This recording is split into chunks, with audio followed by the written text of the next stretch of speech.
The morning newscast you count on. Updated news, developing stories, and weather and traffic on the 4s. This is KARK 4 today in high definition. Playing politics, do the right thing for the country, and let's make sure that we're not playing politics with disaster aid.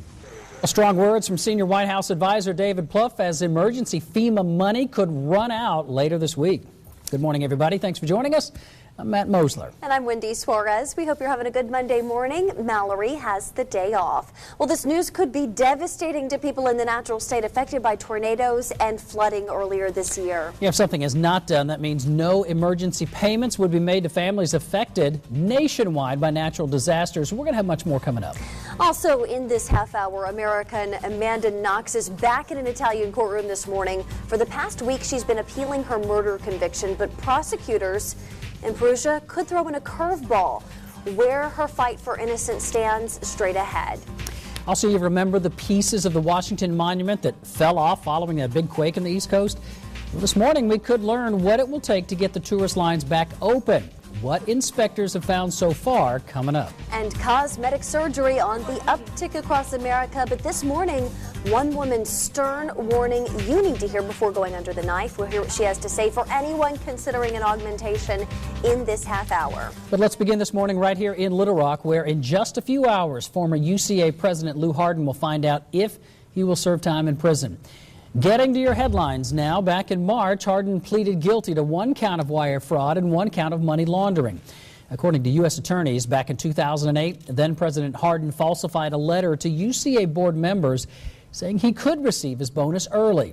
Well, he received nearly $200,000 in public money, which he then paid to out-of-state accounts. At today's sentencing, Hardin could receive up to 30 years in prison. Meanwhile, investigators in Jackson County will continue their investigation after an inmate was found dead over the weekend inside one of their facilities. At around 6:30 Saturday morning, 33-year-old Renard Robinson was found in his cell at the Jackson County Detention Center dead. The Newport native was serving a 6-month sentence handed down by the Jackson County Drug Court. The state crime lab will perform an autopsy.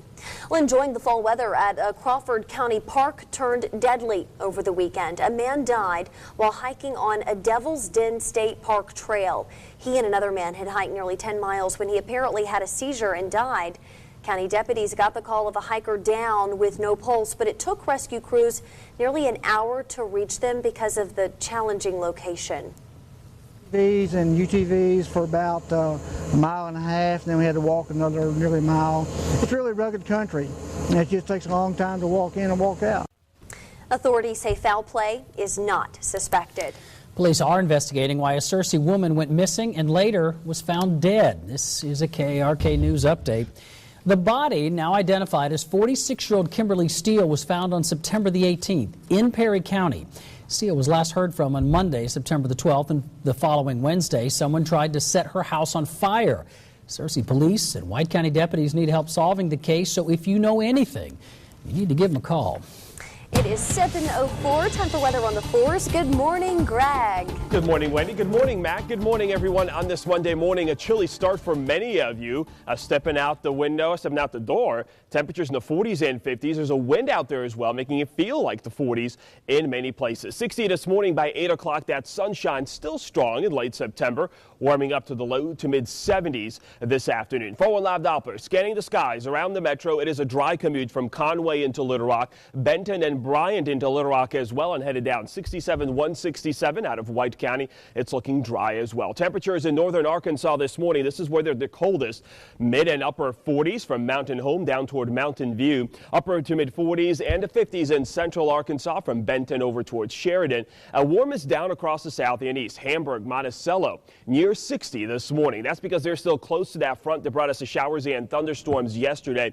This thing slowly getting pushed down toward the south and east by high pressure pressure near Kansas City, Missouri. That high pressure will continue to push the front southward through this afternoon. Sunny skies, highs in the 70s this afternoon. On Tuesday, the high weekends moves a little bit farther to the north. That front gets a little bit closer, and we'll see a couple of rain chances develop around the southern counties Tuesday afternoon. 76 this afternoon here in Little Rock, overnight down into the 50s with clear skies. Now the rain chances on Tuesday just well south of Little Rock across the southern counties. Highs in the 80s through Thursday before cooling off to the 70s for the weekend.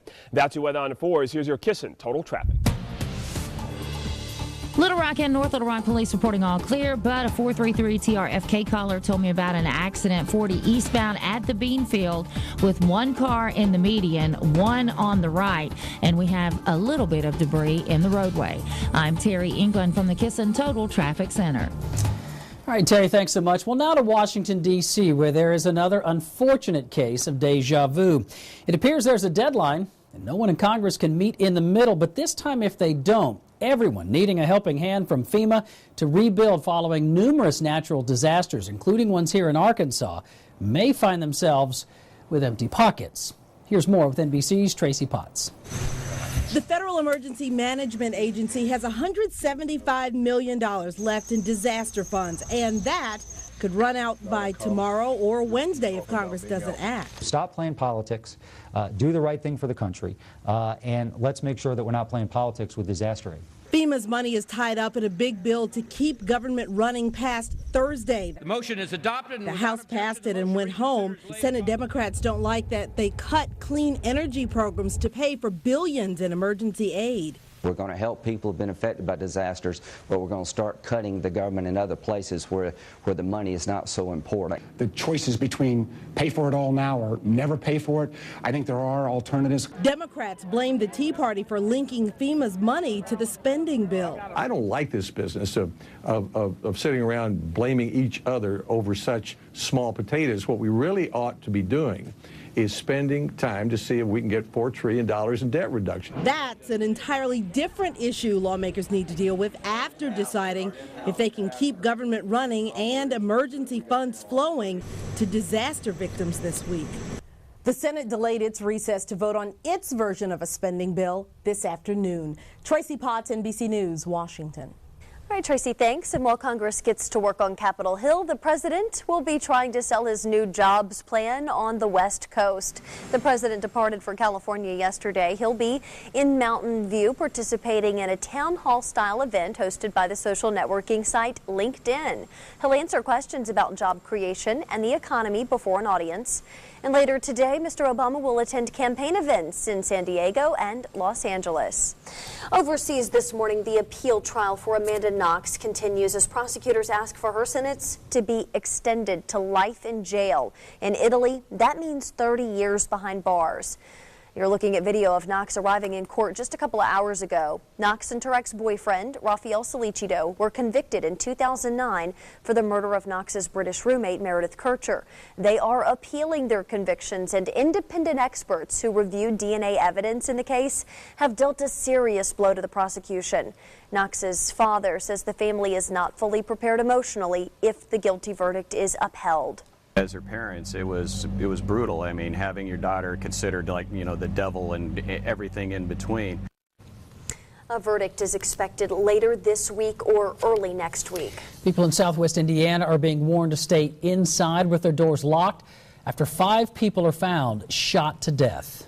Do not answer your door to people you're knocking on your doors. If you see any suspicious people, any suspicious activity, to call 911 immediately so that we can get some officers out there to the scene. Indiana State Police say they were called to this neighborhood yesterday in Franklin County after a toddler was found wandering the streets. When they arrived, they found 4 bodies inside a home and the body of a 5th person at a house across the street. Now, at this point, police are not sure if there are multiple shooters or if the person who pulled the trigger is among those dead.